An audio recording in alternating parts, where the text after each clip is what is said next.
Good morning friends. I am advocate Amit Kumar Gupta. अपने income tax के cases की सीरीज में आज जो केस हम लोग डिस्कस करेंगे उस केस का नाम है CBDT and others versus Vasudev Adiga's fast foods private limited. Friends, ये केस 2 जुलाई 2021 को डिसाइड किया गया और मैटर कर्नाटका हाई कोर्ट ने डिसाइड किया। केस 437 ITR पेज नंबर 67 पे रिपोर्ट हुआ। फ्रेंड्स, एक सेक्शन 119 है जिसके अंदर सीबीडीटी को ये पावर दी गई है कि यदि एसएससी अपनी कोई रिटर्न टाइम पे फाइल नहीं कर पाता तो एसएससी सीबीडीटी के पास एक एप्लीकेशन लगा सकता है कि साहब, मैं ये अपनी रिटर्न टाइम पे नहीं फाइल कर पाया था, मेरे को जेन्युइन हार्डशिप थी। और यदि सीबीडीटी चाहे और सीबीडीटी को ऐसा लगे कि वास्तव में एसएससी को जेन्युइन हार्डशिप थी तो एसएससी जो है वो उस एप्लीकेशन को कंडोन करा सकता है सीबीडीटी से। इसके ऊपर काफ़ी सारे केसेस हैं जिसके अंदर कोर्ट्स के ये दिशा निर्देश हैं कि सीबीडीटी को ये एप्लीकेशन को एक्सेप्ट करते वक्त बहुत ज़्यादा एप्लीकेशन की टेक्निकलिटीज़ में नहीं जाना, नाइसिटीज़ ऑफ लॉ में नहीं जाना। उनको खाली ये देखना है कि यदि वास्तव में एसएससी को कोई तकलीफ थी जिसकी वजह से वो अपनी रिटर्न फाइल नहीं कर पाया और all the facts and circumstances SSC के ऐसे थे कि एसएससी की एप्लीकेशन को यदि कंडोन किया जाना चाहिए तो उस एप्लीकेशन को सीबीडीटी को कंडोन करना चाहिए। ये जनरल गाइडलाइंस हैं कोर्ट्स की कंडोनेशन की एप्लीकेशन को एक्सेप्ट करने के लिए। सीबीडीटी को या डिपार्टमेंट को बहुत ज़्यादा असेसमेंट पे नहीं, मतलब उस लेवल पे जाना कि वो उस एप्लीकेशन की असेसमेंट करने लगे।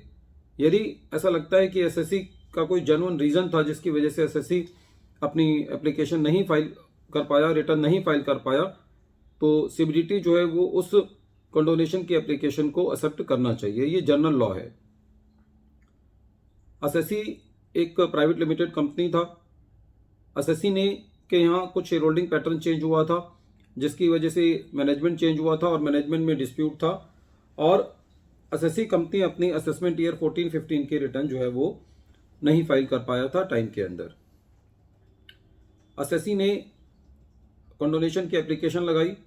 सीबीडीटी ने एडिशनल कमिश्नर से, प्रिंसिपल कमिश्नर से, असेसिंग ऑफिसर से रिपोर्ट मांगी और सभी ने ये रिपोर्ट दिया कि एसएससी की एप्लीकेशन को कंडोन किया जा सकता है। ये रिपोर्ट जाने के बाद भी सीबीडीटी ने ये कहा कि कोई भी ऐसे एक्सटर्नल फैक्टर्स नहीं थे जो कि एसएससी को रिटर्न टाइम पे फाइल करने से रोक रहे थे और सीबीडीटी का ये कहना था कि एसएससी का बहुत बड़ा रिफंड इसमें इंक्लूड है। कहीं ना कहीं इस फैक्टर को ध्यान में रखते हुए सीबीडीटी ने एसएससी की कंडोनेशन की एप्लीकेशन को रिजेक्ट नहीं किया। शायद उनकी मानसिकता ये रही होगी कि एसएससी यदि अपनी रिटर्न फाइल कर देगा तो एसएससी का जो है वो अपना रिफंड क्लेम कर पाएगा और इस ऐसी मंशा के साथ सेटलमेंट सीबीडीटी ने एसएससी की कंडोनेशन की एप्लीकेशन को एक्सेप्ट नहीं किया। ये एक मानसिकता दिखाता है हमारी अथॉरिटीज़ की कि किस तरीके से वो काम करती हैं। जब आईटीओ ने, एडिशनल कमिश्नर ने, प्रिंसिपल कमिश्नर ने ये रिकमेंडेशन दे दी कि एसएससी की कंडोनेशन की एप्लीकेशन एक्सेप्ट होनी चाहिए, तो उसके बाद भी यदि सीबीडीटी उसको नहीं एक्सेप्ट करता तो एक ये बहुत हाई हैंडेडनेस दिखाता है जितनी भी हमारी हायर अथॉरिटीज़ हैं उनकी, कि किस तरीके से वो एसएससी को ट्रीट करते हैं। बहरहाल एसएससी इसके अगेंस्ट कर्नाटका हाई कोर्ट गया और कर्नाटका हाई कोर्ट के सिंगल जज बेंच ने ये डिसीजन दिया कि एसएससी की एप्लीकेशन जो है वो एक्सेप्ट की जानी चाहिए। एसएससी का सिंगल जज के बाद डिसीजन होने के बाद भी डिपार्टमेंट की जो हंगर है लिटिगेशन के लिए वो ख़त्म नहीं हुई और उन्होंने उसको बड़ी बेंच के आगे केस को दोबारा फाइल किया। जब ये केस डिवीज़न बेंच के पास गया तो डिवीज़न बेंच ने भी एसएससी के फेवर में डिसीजन दिया और ये कहा कि जो सीबीडीटी है उसको एप्लीकेशन डिसाइड करते वक्त नाइसिटी ऑफ द लॉ में नहीं जाना चाहिए। सीबीडीटी का कोई ये वहाँ पे ऑर्डर पास करने का, एसएससी का असेसमेंट ऑर्डर पास करने का अधिकार नहीं है कि एसएससी का बहुत बड़ा रिफंड बनता है, इस वजह से एसएससी कंडोनेशन की एप्लीकेशन फाइल कर रहा है.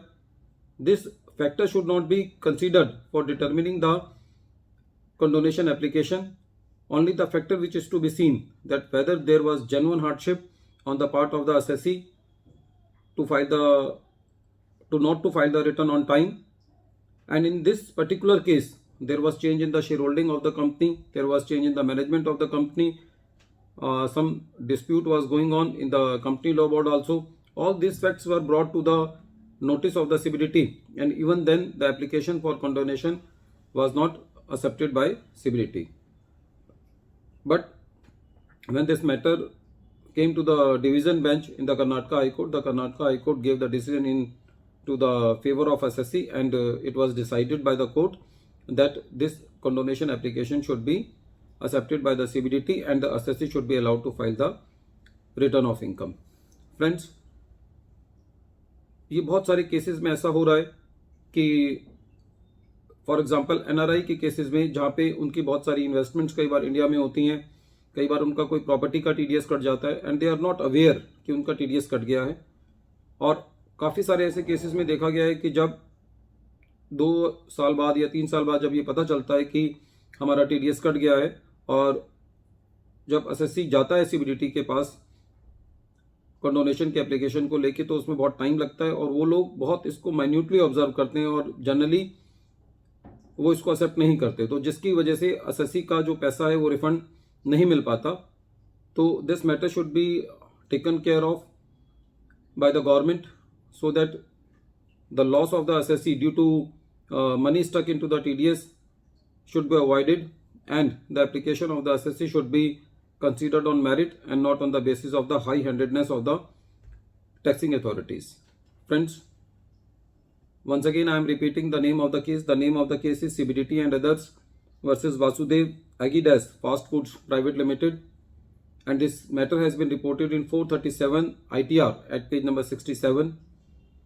ये केस सेक्शन 119 में जो हम कंडोनेशन की एप्लीकेशन को फाइल करते हैं उस मैटर को समझने के लिए बहुत इंपॉर्टेंट है, और इस केस में 2-3 केस का हवाला भी दिया गया है जब हम पूरा केस पढ़ते हैं. तो I am attaching the full judgment of the case also. So this case is very important for understanding the application of section 119. Thank you friends.